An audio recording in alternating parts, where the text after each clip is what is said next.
Carta do apóstolo Paulo aos Filipenses, capítulo 2. Boa noite.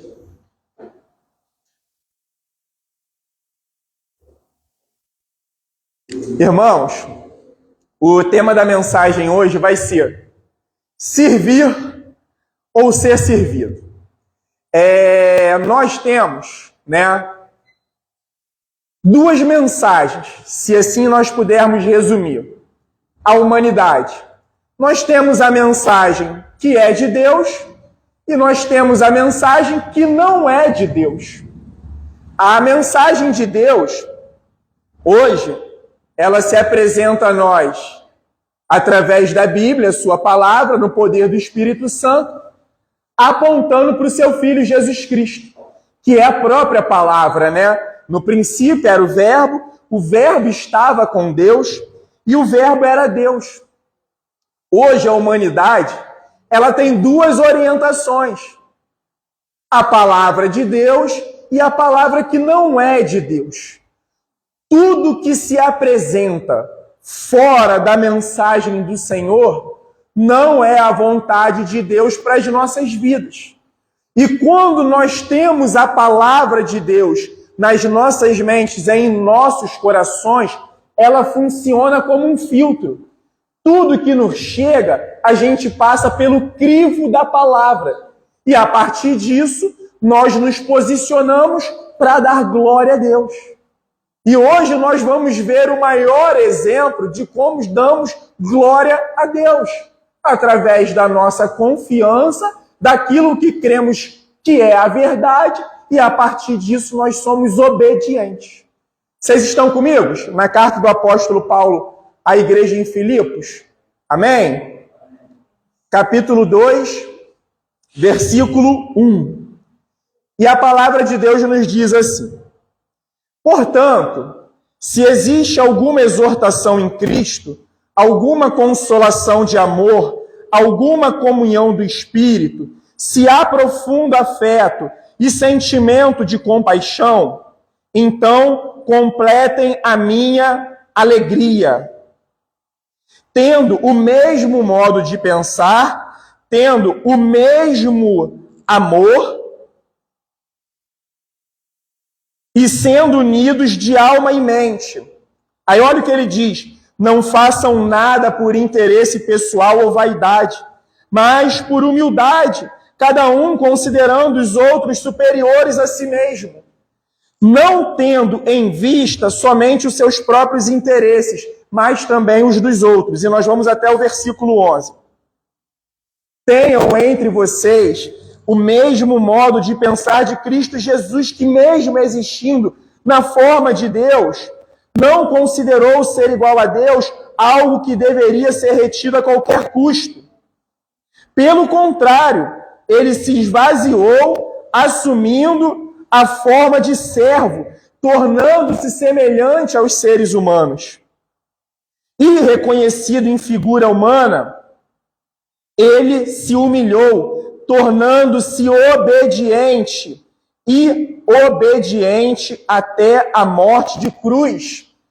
Por isso, Deus também o exaltou sobremaneira e lhe deu o nome que está acima de todo nome,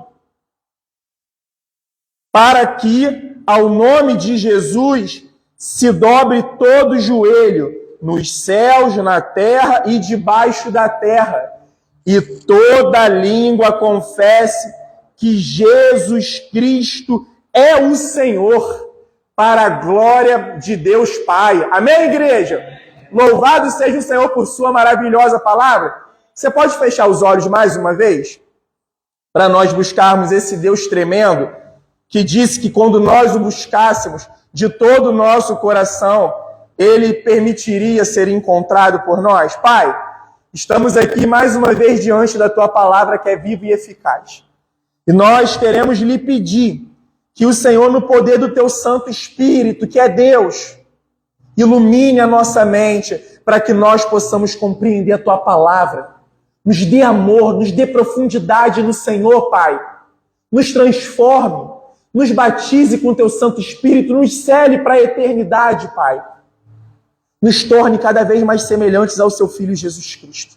Essa é a nossa oração, Pai, de graças, bendizendo o teu santo nome, Pai. Essa é a nossa oração de gratidão, de louvor a Ti, Pai, no nome de Jesus Cristo.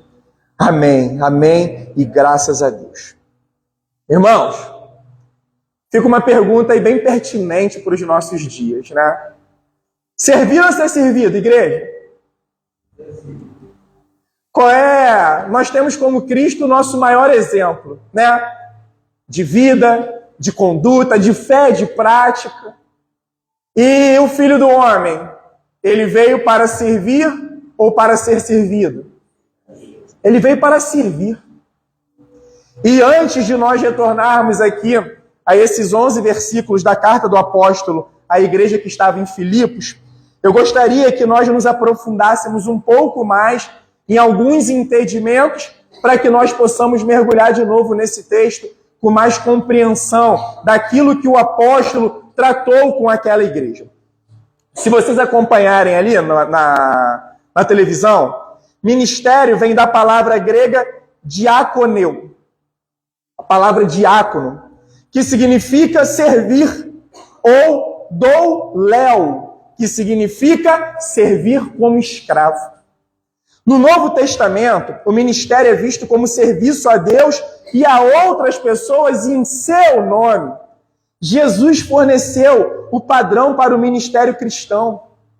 Ele não veio para receber serviço, mas ele veio para prestá-lo. Mateus 20, 28 nos diz assim: tal como o Filho do Homem, que não veio para ser servido, mas para servir e dar a sua vida em resgate por muitos. Irmãos, quem nos dera se nós compreendêssemos com mais profundidade o segundo mandamento, o chamado de Jesus para nós amarmos o nosso próximo como a nós mesmos, o chamado de Jesus para que o eu cada dia morra mais. Isso não significa que nós não tenhamos valor para o Senhor, pelo contrário, igreja. Quer ver o símbolo do nosso valor? Está aqui atrás, a cruz. Portanto, nos amar, ele entregou o seu Filho. O santo, o puro, o imaculado, aquele que não pecou. Aquele que foi obediente, como nós lemos aqui, até a morte de cruz. Esse é o símbolo do amor de Deus por nós, a sua igreja, como nós tanto falamos aqui na igreja, na EBD. Igreja não é isso aqui não, irmão. Isso aqui é tijolo, isso daqui é madeira, é tecnologia, plástico. Igreja somos nós. O Senhor morreu para que nós tivéssemos vidas. Quem? Aqueles que creem na sua mensagem. Aqueles que creem no poder do Evangelho para poder nos salvar. Quem nos dera se nós compreendêssemos que o grande, vamos dizer assim, barato da vida é a gente dar e não receber. Como nós começamos a ilustrar na escola bíblica, e eu esqueci, e agora eu continuo a ilustração da árvore. Alguém aqui já viu, vou falar das árvores nativas aqui da nossa cidade, um pé de caju comendo caju? A gente já viu aqui uma pitangueira, ela mesmo pegando e comendo? Quem se serve? Somos nós. Quem se serve são os pássaros. Quem se serve são os animais que sobem na árvore para comer. Quem se serve? Os animais que comem aquele fruto que caiu. Os micro-organismos vivos que se encontram na terra, na areia. Formigas e tantas outras coisas. O Senhor nos criou para isso, irmãos. Para que nós servíssemos uns aos outros. Por isso que Ele encheu a sua igreja de dons variados. Somos diferentes, às vezes, nos nossos dons. Mas para quê? Para nos completarmos. Para servirmos uns aos outros. Para amarmos uns aos outros. O nosso dom não é para a gente, o nosso dom é para o próximo. Servir ao Senhor, fazer um movimento vertical em direção a Deus, é fazer um movimento horizontal em direção ao próximo. E quem é o nosso próximo? É todo aquele que precisa da gente. Seja eles os nossos irmãos na fé ou não. Sejam eles os nossos irmãos na fé ou não. E continuando, sempre tem sido a intenção de Deus fazer-nos como seu Filho Jesus. Jesus é o perfeito padrão, irmãos. Jesus é o perfeito exemplo. Por quê? 100% homem, mas também 100% Deus. Jesus foi aquele que não colocou os seus interesses à frente em nenhum momento, e isso é o tal chamado verdadeiro altruísmo. O altruísta é aquele que faz o bem ao outro, ao próximo, sem esperar nada em troca, irmãos. Se um exemplo, eu faço um benefício ali para as minhas irmãs, mas eu faço nutrindo um interesse no meu coração, de que de alguma maneira elas me retornem alguma coisa, isso diante do Senhor já perdeu toda a validade. Se eu faço alguma coisa esperando ganhar um tapinha no ombro, parabéns, muito bom. Ali está a minha recompensa. Jesus falou sobre isso. O verdadeiro serviço, o verdadeiro amor é quando eu faço sem esperar aplausos.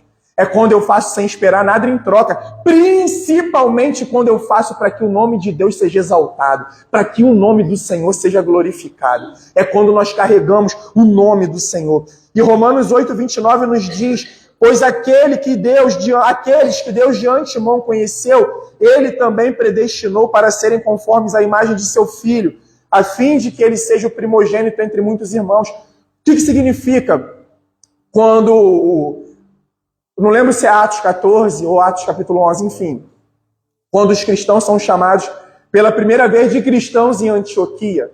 E ali a ideia dos cristãos, por mais que fosse um termo pejorativo, os antioquenos estavam falando aquilo de forma pejorativa, mas a ideia era falar, lá vem aqueles mini-cristos, lá vem aqueles pequenos cristos. E que privilégio para a gente, irmãos, é ser reconhecido como mini-cristos, sermos reconhecidos como pequenos cristos aqui nessa terra. Esse é o nosso grande chamado. Nós não somos mais chamados para nós mesmos. Nós somos chamados por uma causa maior. Tem um plano aí que não para, irmãos. Nós temos os nossos sonhos, os nossos planos, os nossos projetos. O mundo está movido por projetos, por planos. Mas tem um plano macro, tem um plano principal, um plano eterno, um plano infindável. Um plano de recompensas, irmãos, aonde o ladrão não chega, onde a traça não vai para corroer. Há um plano superior, que é um plano de salvação, é um plano de eternidade. Vai ter eternidade para todo mundo, sendo que vai ter eternidade com Deus e eternidade sem Deus. E eu espero que todos nós que aqui estamos, os que nos ouvem, que vão nos ouvir, os que nós encontraremos, que eles tenham eternidade, mas eternidade com Deus. Imagina, irmão, já naquela eternidade, quando as pessoas lembrarão que tinha evangelho, que tinha um Deus com os braços estendidos, pronto a salvar pecadores arrependidos.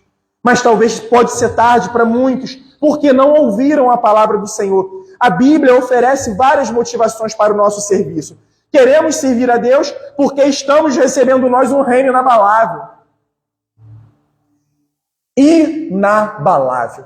Essa semana nós presenciamos o início de mais uma guerra que estava iminente para poder se iniciar. O Estado de Israel atacou o Estado iraniano. A nação de Omã já se envolveu contra o Estado de Israel. A Rússia está lutando contra a Ucrânia. A Índia e o Paquistão, a coisa está fervendo. Outros países estão em guerras ideológicas, o que o pessoal chama de guerra fria, de ameaças. Nós vivemos aí a ameaça de ataques nucleares, de bombas nucleares. Irmãos, o reino de Cristo, uma bomba nuclear capaz de acabar com ele? É capaz de destruir o reino do Senhor Jesus? Não, irmãos. A nossa confiança e esperança está no Senhor. Ainda que caia uma bomba atômica na nossa cabeça, nós não somos daqui. A nossa pátria é o céu, a nossa nação é outra. Nós só estamos aqui passando, irmãos. Hoje eu tenho 40 anos, suponhamos que aprove ao Senhor que eu vivo até os 90. Isso significa que eu tenho mais 50 anos pela frente. O que são 50 anos na eternidade, irmão? Não é nada, é poeira. Não existe nem conta para isso. Não tem como você mensurar, dimensionar 50 anos. Suponhamos que nós fôssemos Matusalém. Viveu quantos anos? Passou de 900, não foi? Vamos supor que o que são 900 anos na eternidade?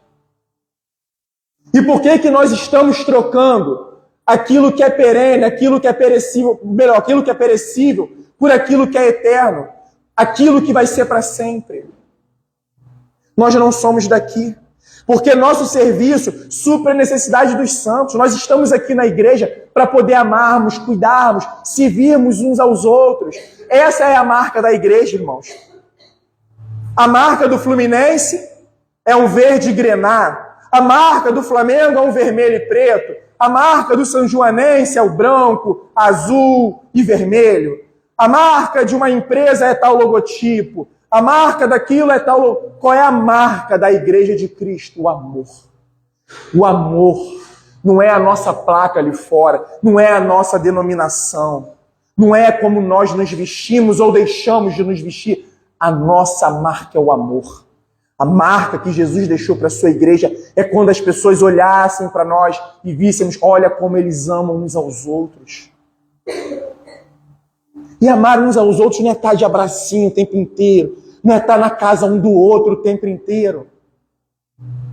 Amar uns aos outros é a nossa disposição de nos doarmos ao nosso próximo quando ele precisar de nós.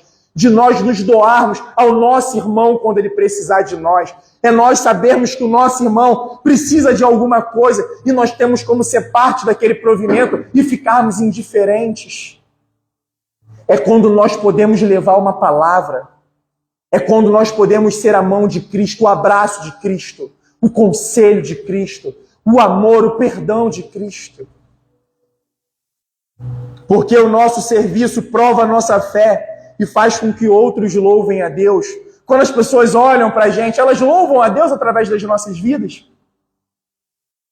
As nossas vidas são motivos de louvor ao Senhor. E porque Deus vê a recompensa do nosso trabalho de amor. Ainda que eu fale a língua dos anjos ou dos homens, se eu não tiver amor. Ainda que eu dê o meu corpo para ser queimado uma fogueira, se eu não tiver amor, de nada me adianta. Ainda que eu dê todos os meus bens aos pobres, se eu não tiver amor, não vai fazer diferença nenhuma. Por quê? Essa obra aqui, irmãos, foi movida em amor. Em amor, em amor. Mais puro amor. Nós não temos nada para o Senhor, Ele é completamente autossuficiente, mas mesmo assim Ele se entregou por nós. Cada uma dessas é uma boa razão para servir a Deus. Paulo faz essa declaração na carta aos Romanos. Não fique devendo nada a ninguém, exceto o amor de uns para com os outros. Pois quem ama o próximo cumpre a lei. Da mesma forma, em Gálatas 5,14, Paulo declara: porque toda a lei se cumpre em um só preceito, a saber, ame o seu próximo como a você mesmo. A lei da qual Paulo está falando nesses versículos é a lei de Moisés, que foi dada por Deus a Israel, como nós vemos em Êxodo e Levítico. A lei incluía os 10 mandamentos e todos os regulamentos morais, cerimoniais e civis que governavam a vida do povo de Israel em seu relacionamento de aliança com Deus. Paulo indica que toda a lei pode ser resumida em uma palavra operativa: amor. Os crentes podem cumprir todas as exigências da lei mosaica quando amam os outros. A única dívida legítima e a única dívida que os cristãos nunca podem pagar totalmente é a obrigação contínua de amar uns aos outros. E por que nós amamos? Porque Ele nos amou primeiro. Por que nós amamos? Porque nós somos muito amados. Como nós lemos aqui no Salmo 100 no início. Ai, fulano não me ama. Ai, Beltrano, Ciclano, irmãos. O maior amor de todos está disponível, está sobre nós, está em nós. Que é o amor de Deus. É por isso que nós devemos amar, porque eu sou muito amado. Nós somos devedores, nós temos dívida. Eu não tenho dívida com fulano. Tem. Foi fulano que me fez mal. Tu tem dívida com ele, sim. Nós temos o amor. Jamais, jamais nós temos a permissão para parar de amar. Jamais nós temos a permissão de parar de servir. Foi como nós falamos domingo passado. Jamais nós temos a permissão para parar de fazer o bem. Porque se nós sabemos o bem que deve ser feito e não fazemos, nisso nós cometemos pecado. E continuando, Paulo ilumina a verdade de que o amor está na cerne da lei. O mandamento do amor, conforme está em Levítico 19, ame o seu próximo como você ama a si mesmo, está no cerne da lei de Cristo. Levem as cargas um dos outros, e assim estarão cumprindo a lei de Cristo. Tiago chama o mandamento de amar o próximo como a si mesmo de lei do reino. Se vocês, de fato, observam a lei do reino, conforme está na Escritura, ame o seu próximo como a si mesmo, fazem bem. Essa é a lei do reino de Deus. Qual é a maior lei do reino de Deus? Ame o seu próximo como a si mesmo. E a gente pensa, mas o primeiro mandamento só cumpre o segundo quem está cumprindo o primeiro. Impossível cumprir o segundo mandamento sem estar cumprindo o primeiro. Impossível amarmos o nosso próximo como a nós mesmos se nós não estivermos baseados e dentro do amor de Deus. Por isso que a gente tem orado aqui toda terça-feira de forma insistente. Senhor, derrama o teu amor sobre nós e entre nós. Nos ensina a amar como o Senhor nos ama. Faça isso entre nós. Sabe por quê, irmãos? Isso é obra divina. Isso é obra espiritual. Isso é coisa sobrenatural. Às vezes a gente quer o sobrenatural de Deus, é giro, é cair, não sei o quê. Que é maior sobrenatural do que amar verdadeiramente? Eu começar a girar aqui agora é fácil, irmãos. Eu caí, eu dar estrelinha, não consigo, nem mortal. Mas eu caí aqui, posso. Agora amar. Amar, como é a exigência da lei de Cristo, só de forma sobrenatural. Minha esposa, que está aqui, um dos meus filhos, eu só consigo amá-los baseado no amor do Senhor. Porque se eu estiver baseado no meu amor vai ser egoísta. O meu amor vai ser interesseiro, vai ser incompleto, vai ser insuficiente. A lei sempre apontou para Jesus Cristo, como está em Romanos 10, porque o fim da lei é Cristo, para a justiça de todo aquele que crê. A lei de Moisés é algo que os humanos são incapazes de cumprir. Não podemos cumprir as exigências da lei em nosso próprio poder. Nosso Salvador, o Senhor Jesus, cumpriu a lei perfeitamente e providenciou a sua justiça em troca de nossos pecados. Nós só amamos porque Ele nos amou primeiro. O que eu estou lendo aqui, vocês conseguem acompanhar ali também, mas só que está pequeno, né? Nosso amor por Deus fará com que vejamos as pessoas como Deus as vê e as ame como Deus as ama. Finalmente, é vital entender o que as Escrituras querem dizer com amor. O amor que cumpre a lei é o amor ágape. Esse amor não é baseado em emoções, mas em um ato de vontade. É um amor abnegado, deliberado e ativo. Amar alguém com o amor de Deus é promover os melhores interesses dessa pessoa, trabalhar ativamente, não para prejudicar, mas para trazer o bem a ela. Esse amor é dirigido não apenas aos irmãos na fé, mas a todas as pessoas e até mesmo aos nossos inimigos. Independentemente de nossa resposta emocional a outra pessoa, o amor ágape agirá para o bem dela, independentemente do custo. Esse é o tipo de amor que as Escrituras falam quando dizem para amar o próximo como a si mesmo. Esse tipo de amor é um cumprimento da lei. Amar uns aos outros é amar os irmãos como Cristo nos ama. Aqueles que amam como Cristo no poder do Espírito Santo e evidenciam que são discípulos ou aprendizes de Jesus Cristo. A maior marca do cristão é o amor. Mas só que é amar como Jesus amou. Não é amar baseado no que nós achamos o que é amor. E a Bíblia nos diz o que é amor. Nós já expomos aqui em outra oportunidade, 1 Coríntios capítulo 13. O amor é sofredor. O amor tudo suporta, o amor tudo crê. Por quê? O nosso eu está morrendo. Eu já não vivo mais baseado no meu eu. No meu eu. Esse ídolo que nasceu no Éden, ele está sendo mortificado dia após dia, para que o nome do Senhor Jesus seja elevado na minha vida, na minha mente, no meu coração. A pessoa de Cristo viva através de mim. O amor descrito na Bíblia é bem diferente do amor adotado pelo mundo. O amor bíblico, ele é altruísta e incondicional, enquanto o amor do mundo é caracterizado pelo egoísmo. Vemos que o amor não existe separado de Deus e que o amor verdadeiro só pode ser experimentado por alguém que experimentou o próprio amor de Deus em primeira mão. Por quê? Nós amamos porque ele nos amou primeiro. A declaração ame o seu próximo como a si mesmo não é um mandamento de amar a si mesmo. E eu confesso, tá, irmãos? Eu entendi esse mandamento errado durante muito tempo. Eu achava que ali Jesus estava falando, primeiro você precisa se amar para depois você amar o próximo. Primeiro se torne o padrão de amor. Não, depois eu compreendi. Um dos grandes males do Éden foi exagerar o meu amor por mim mesmo. O problema da humanidade hoje, como a gente está vendo, ela está faltando amor próprio. Não, é excesso de amor próprio. Segundo Deus, é o pensar muito em si. É o acumular, é o reter, é o que eu sou, é a minha imagem.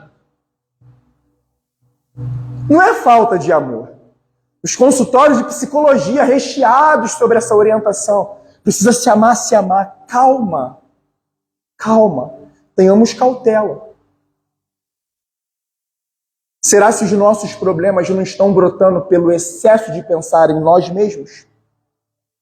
Eu estou pensando exageradamente em mim e estou tendo todas essas dificuldades? Segundo Deus, é isso. É natural e normal amar a si mesmo. É a nossa posição padrão. Não há falta de amor em nosso mundo. Amor próprio. O mandamento de amar o próximo como a si mesmo está essencialmente nos dizendo para tratar as outras pessoas da mesma forma que nos tratamos. A Escritura nunca nos ordena amar a nós mesmos. Ela supõe que já fazemos isso. De fato, as pessoas em sua condição não regenerada por Jesus se amam demais. Esse é o nosso problema. Vou falar uma coisa para vocês, hein? Quando a gente compreende isso na nossa vida de verdade, tá? Isso não é chave espiritual, não. Isso é entendimento, compreensão racional. Quando nós compreendemos isso na nossa vida, isso vem mudando muitas coisas na nossa vida. Isso nos aproxima do Senhor, nos afasta do nosso coração enganoso. Lembra o que a Bíblia disse sobre o nosso coração? Que ele é desesperadamente corrupto, mais enganoso do que todas as coisas.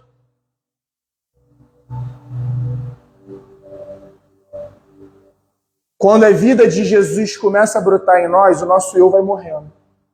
Nós vamos nos dedicando cada vez mais ao nosso próximo. E eu queria retornar com vocês no texto de Filipenses. E depois a gente volta aqui os slides para a gente poder caminhar para poder encerrar. Olha o padrão de serviço em amor que Paulo nos deixa. Ou melhor, que Deus nos deixa através da vida do apóstolo Paulo, ele escrevendo uma carta à igreja em Filipos. Você pode voltar comigo no texto bíblico, por favor? Filipenses capítulo 2.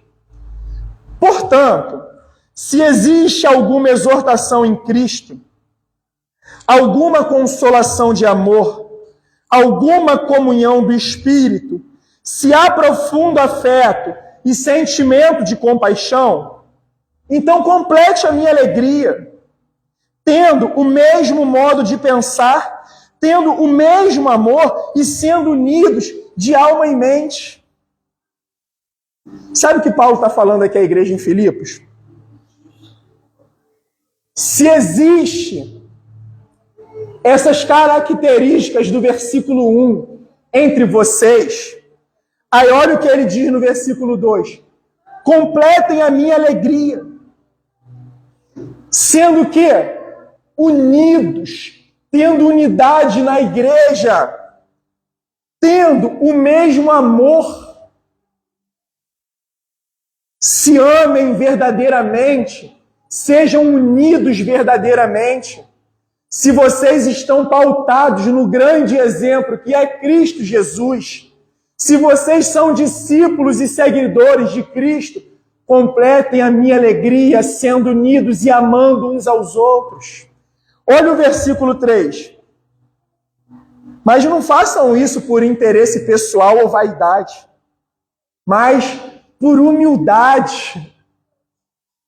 Irmãos, qual o nosso maior exemplo de humildade? Pode falar alto. Jesus Cristo. Não façam nada por interesse pessoal ou por vaidade. Não façam o bem esperando uma retribuição. Não façam o bem esperando ser amado, ser aplaudido. Para os nossos dias, quando for fazer o bem, deixa o celular em casa.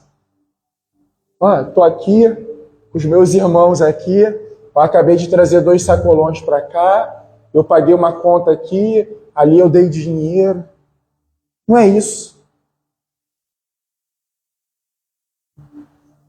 Aí tem alguém de posse na igreja. Não, aquilo ali eu tenho que cuidar bem, eu tenho que visitar 3 vezes por semana. Perdeu todo o sentido. Perdeu todo o valor para o Senhor. Mas por humildade, cada um considerando o quê, irmãos? Me ajuda aí. Cada um considerando o quê? Me ajuda aí, igreja. Ai, meu Deus.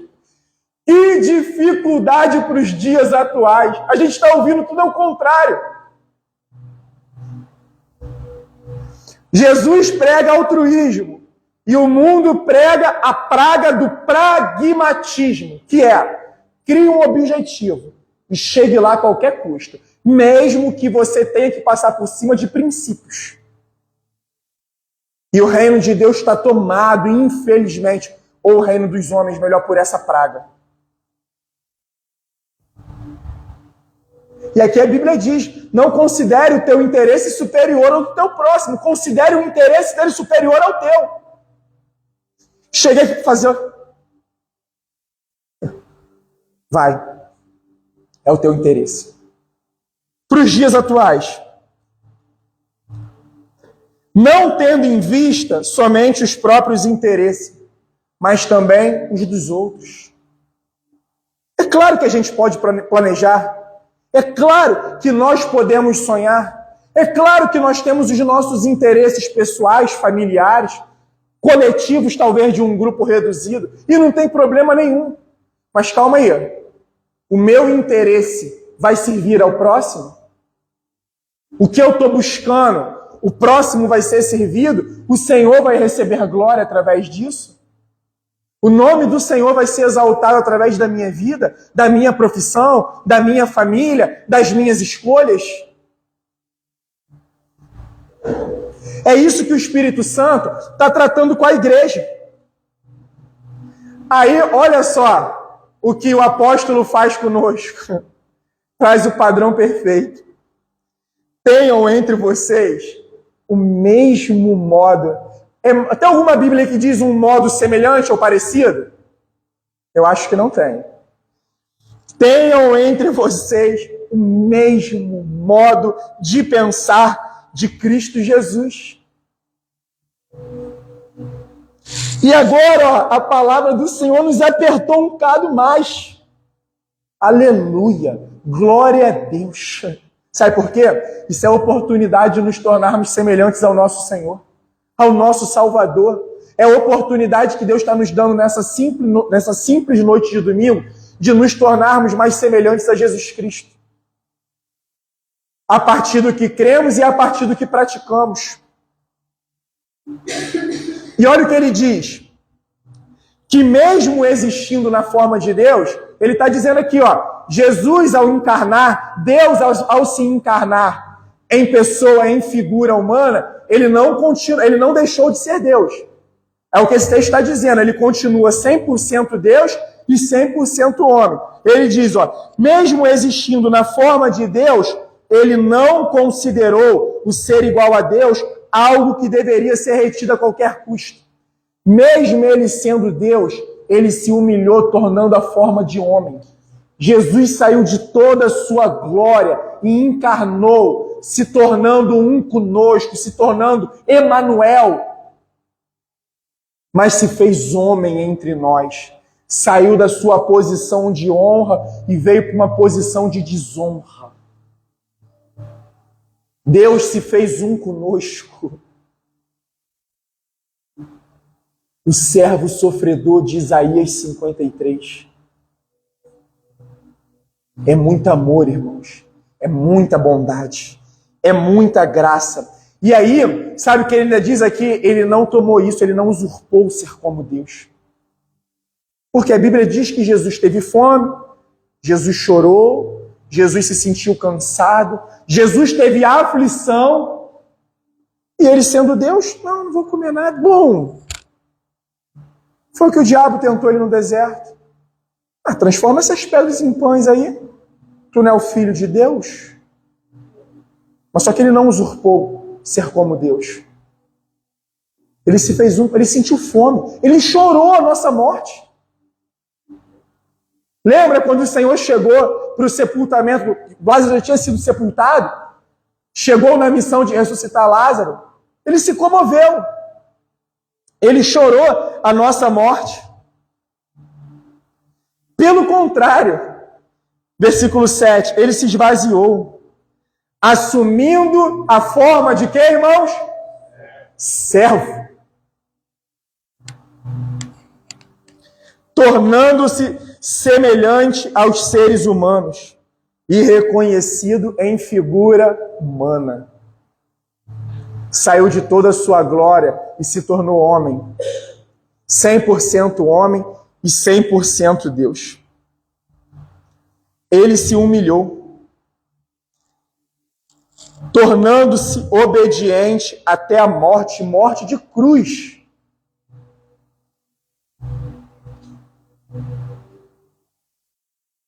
E aí, isso aqui também mata aquele entendimento de que os humilhados serão exaltados. Olha o que o texto diz. Vamos ler juntos. Ele se humilhou. Quem vai ser exaltado são aqueles que se humilham, não são aqueles que são humilhados. Porque a nossa condição caída, a gente está humilhando uns aos outros o tempo inteiro. Ele se humilhou, ele quis, ele foi de forma voluntária, deliberada, obediente. Ele marchou em direção à cruz. A morte mais desprezível daquela época, a forma de se matar, era através da cruz. Maldito era aquele que era pendurado num madeiro. Ele foi crucificado entre dois ladrões. Jesus, por aqueles homens, foi reduzido, me perdoe a palavra, irmãos, a ralé.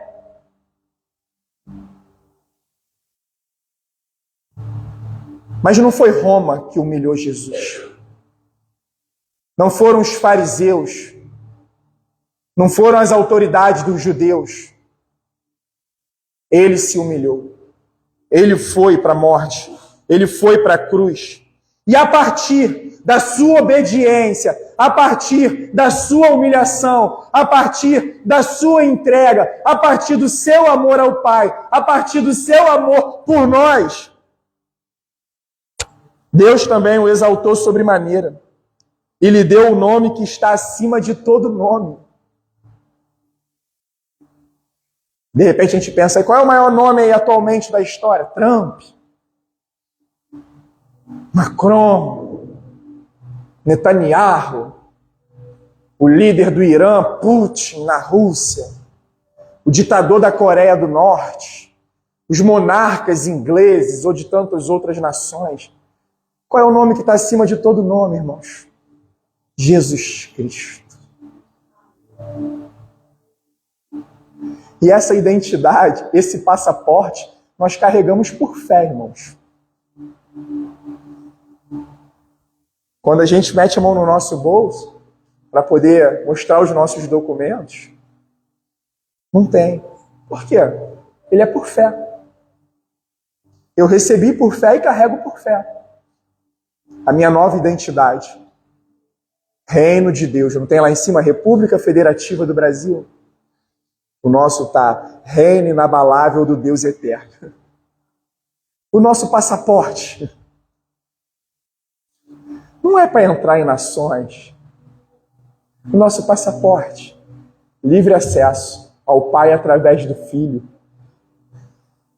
já nos preparou moradas, igreja.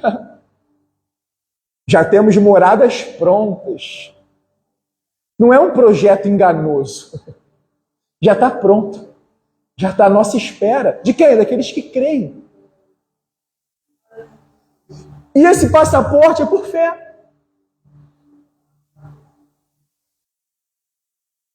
E quando que ele vai ser requerido? No tribunal de Cristo. Vai abrir o livro da vida. Bendito de meu Pai. Adentre o reino eterno, as moradas eternas que está preparado a ti. Esse é o chamado de Deus para as nossas vidas. E aí agora, como que eu respondo a esse evangelho? A essa mensagem maravilhosa? Em obediência, que nem Jesus. Mesmo existindo na forma de Deus, não considerou ser igual a Deus algo que deveria ser retido a qualquer custo. Pelo contrário, ele se esvaziou, assumindo a forma de servo. A partir disso, irmãos, a gente percebe que é muito melhor dar do que receber. O Senhor entregou tudo, o Senhor Jesus, o nosso Senhor e Salvador. E o que ele recebeu? Toda promessa, toda herança. Vamos continuar. 10, para que ao nome de Jesus se dobre todo o joelho, nos céus, na terra e debaixo da terra. Irmãos, imaginemos que agora, o soar das trombetas, a volta de Cristo, sabe o que vai acontecer? Nós que cremos, nos ajoelharemos diante do nosso Senhor. E aquele que não crê? Mesma coisa. Vai pôr os joelhos no chão e vai dar glória a Deus. Vai reconhecer Jesus. Mas, infelizmente, eu não falo isso com alegria, não, tá? Eu falo isso com dor no coração. Vai ser tarde. Todos aqueles que não creram, eles se dobrarão diante do Senhor. Eles se prostrarão. Mas, infelizmente, vai ser para poder reconhecer que Jesus era Senhor. Mas eles não receberam a promessa. Porque não creram. Não buscaram. Não se entregaram. E toda língua confesse que Jesus Cristo é Senhor. Para a glória de Deus Pai. Toda língua confessará que Jesus é Senhor. Que Ele reina. Que Ele é Senhor sobre todas as nações. Devemos tirar os olhos de nós mesmos e cuidar dos outros. A maturidade cristã exige isso. Nada façais por partidarismo ou vanglória, mas por humildade, considerando cada um os outros superiores a si mesmo. Não tenha cada um em vista o que é propriamente seu, senão também cada qual o que é dos outros. De acordo com essa passagem, amar os outros requer humildade, valorização dos outros e um esforço consciente para colocar os interesses dos outros em primeiro lugar. Qualquer coisa menor que isso é algo egoísta e vaidoso e que fica aquém do padrão de Cristo.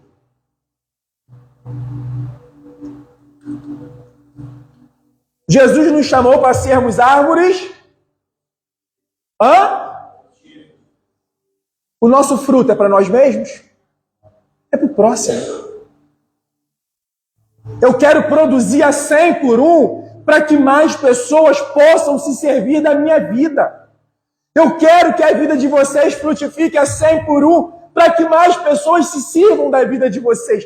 Eu quero que a família de vocês frutifique a 100 por 1 para que mais pessoas se sirvam da família de vocês. E eu peço ao Senhor que esta casa frutifique a 100 por 1 para que mais pessoas possam se servir desta casa. Não é mais baseado em nós. Não é sobre o que a gente pode tirar das pessoas, As pessoas entram, a gente prega uma mensagem impactante, a gente comove para entrar mais dinheiro na urna, ou a gente faz momentos... Não é sobre o que a gente tira, é sobre o que a gente proporciona, é sobre o que a gente dá. Nós já temos muito, irmãos. Nós já temos demais.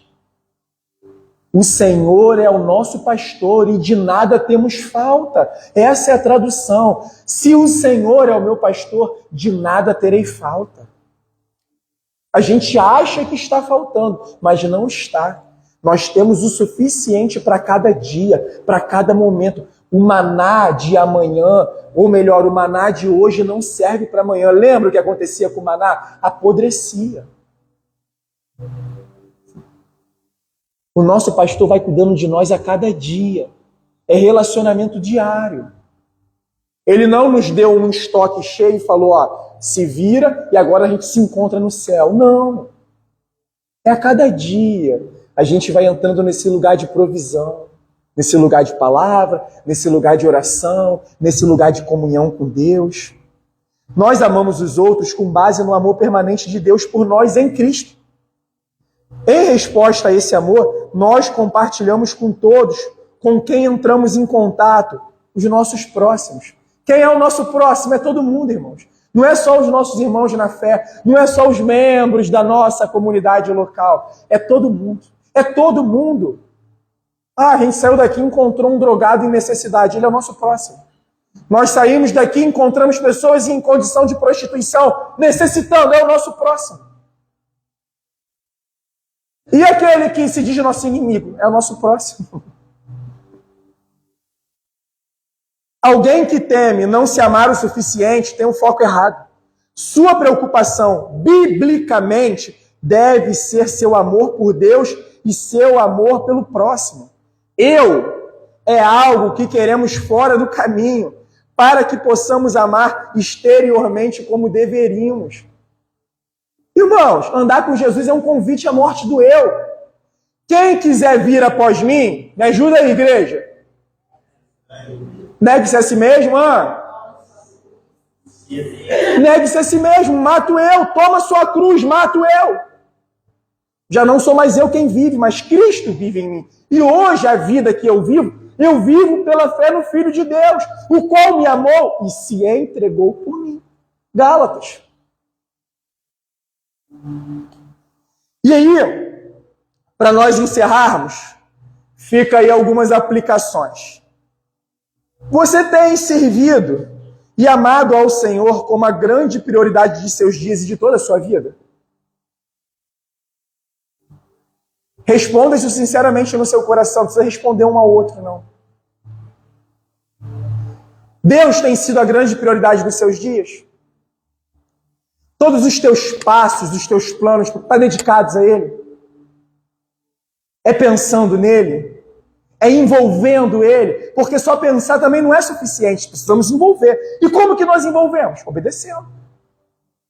Como que eu sei que o Senhor está no negócio? É a partir da minha obediência ao Senhor. Eu confio na palavra dele e é nessa palavra que eu obedeço. Eu confio, custe o que custar. Uma outra aplicação. E como que está a sua vida em relação ao próximo? Jesus disse que a marca de sua igreja é o amor. Você tem se dedicado aos seus irmãos em Cristo? Você tem cuidado dos seus irmãos? Das suas irmãs? A sua igreja local? Você é envolvido com ela? E quando eu digo envolvido com ela, eu estar no ministério. Não é isso não. Me envolver com a igreja local. Eu sou presente na vida da igreja? Eu oro pelos meus irmãos? Eu oro pelo pastor, por sua família? Eu oro para que aquela casa realmente ela siga conforme a palavra de Deus? Isso é serviço. Eu contribuo. Vocês não veem aqui a gente fazendo esses momentos exagerados de dízimo e oferta. Por quê? Porque nós sabemos que Deus é provedor. E aqueles que estão em Cristo têm a consciência de que nós precisamos participar nessa área também. E digo uma coisa, irmãos, para a glória de Deus, desde o início, desde quando nós saímos da garagem lá de casa, caminhamos para aquele ponto ali da Avenida Genesi Mendonça, viemos para cá, não tem nos faltado nada.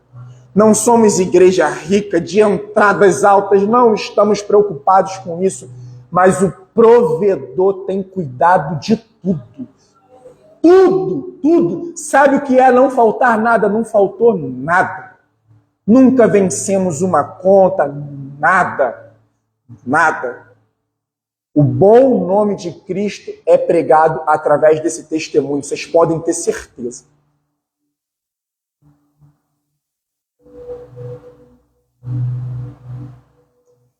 Você tem se dedicado em amar aquele que não professa sua fé, mas é o seu próximo? Não, eu só ajudo quem não. Eu concordo que a Bíblia diz que primeiro nós devemos ajudar os da fé. Mas isso não impede que eu não deva e tenha o dever de ajudar o meu próximo. Até mesmo aquele que se declara o seu inimigo. Porque isso é complicado, irmãos.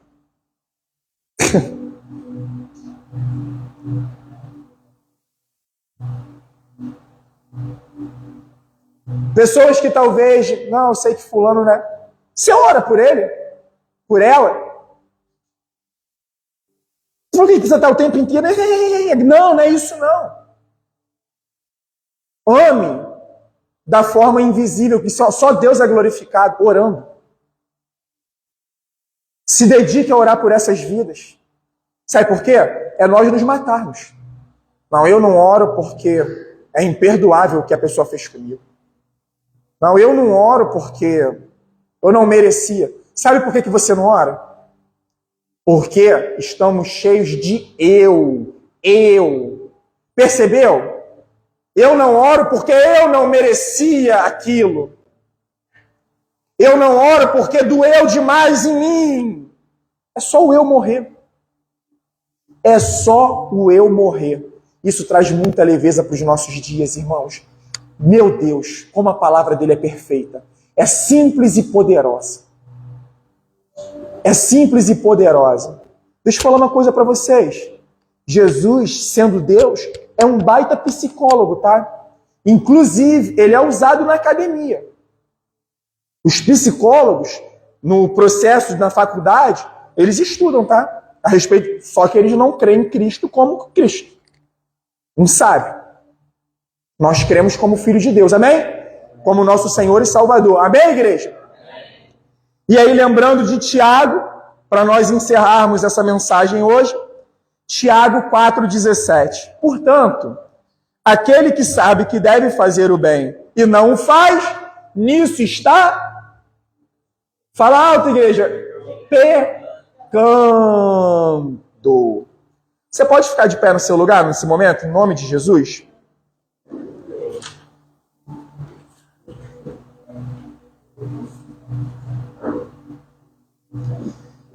Muitas vezes, a gente acha que precisa estar com o nosso nome no ministério, o nosso nome em um documento da igreja para servir a igreja. Não, irmãos. Quer ver uma contribuição maravilhosa para você dar a essa casa? Bota ela todos os dias na sua oração. Aí quando você lembrar daqui, lembra uns dos outros, lembra da glória de Deus. Ore para que sejamos uma igreja de oração, para que sejamos uma igreja fiel na exposição da palavra até o fim, para que não negociemos o evangelho. Ore para que nós não caiamos no engano de querer nos servir das pessoas, querer atrair pessoas para poder arrancar coisas delas com um discurso bonitinho, com uma pregação emocionada. Isso é uma maneira de servir a igreja. Poderosa. Ore pelos trabalhadores. Você pode fechar os seus olhos para a gente orar nesse momento? E diante, irmãos, de todas as aplicações que o Senhor nos trouxe, como que está a nossa vida de amor a Ele? Como que está a nossa vida de amor ao próximo? Como que está a nossa vida de amor aos nossos irmãos, à igreja local? Sabe, é um momento, uma oportunidade